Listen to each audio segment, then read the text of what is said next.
અમદાવાદની જગન્નાથની 149મી રથયાત્રા આવતીકાલે રંગે ચંગે નીકળશે ત્યારે આજે ભગવાન જગન્નાથજી, સુભદ્રાજી અને બલરામજીના ત્રણેય ભવ્ય રથોને મંદિરના પ્રાંગણમાં લાવવામાં આવ્યા, જ્યાં પરંપરાગત વિધિ વિધાન સાથે રથનું પૂજન કરવામાં આવશે। ઉલ્લેખનીય છે કે વર્ષોથી આ રથ ખેંચવાનું પરમ સૌભાગ્ય ખલાસ કોમના યુવાનો પાસે છે અને આ પાવન અવસરે ભગવાનનું રથ ખેંચવા માટે સમગ્ર ગુજરાતમાંથી ખલાસ કોમના લોકો ખાસ અમદાવાદ આવી પહોંચ્યા છે।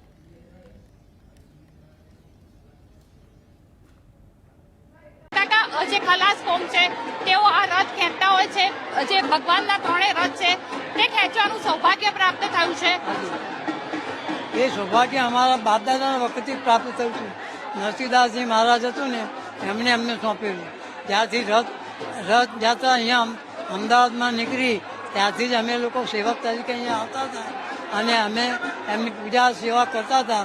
મંદિરમાં જે લાવવા કરવાનું હોય લાવીએ અને પછી અમે ઘેર જઈએ આટલી સેવા કરીને।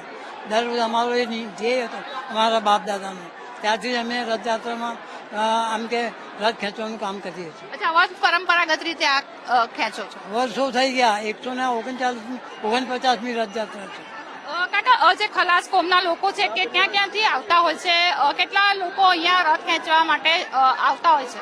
ત્રણેય રથમાં થઈને 1200 થી 1500 છોકરાઓ અને બધા છે બોમ્બે, સુરત, ખંભાત, આપણા ગુજરાતમાં જ્યાં બી ગામ છે ત્યાં રહેતા હોય ત્યાંથી બધા રથયાત્રા કરવા આવે છે। કોઈ કલાક રહે, કોઈ 2 કલાક રહે, કોઈ 4 કલાક રહે, કોઈ આખો દિવસ રહે। એમના માટે કોઈ પરમિટ નથી હોતી। રથ ખેંચીને થાકી જાય એટલે જતા રહે।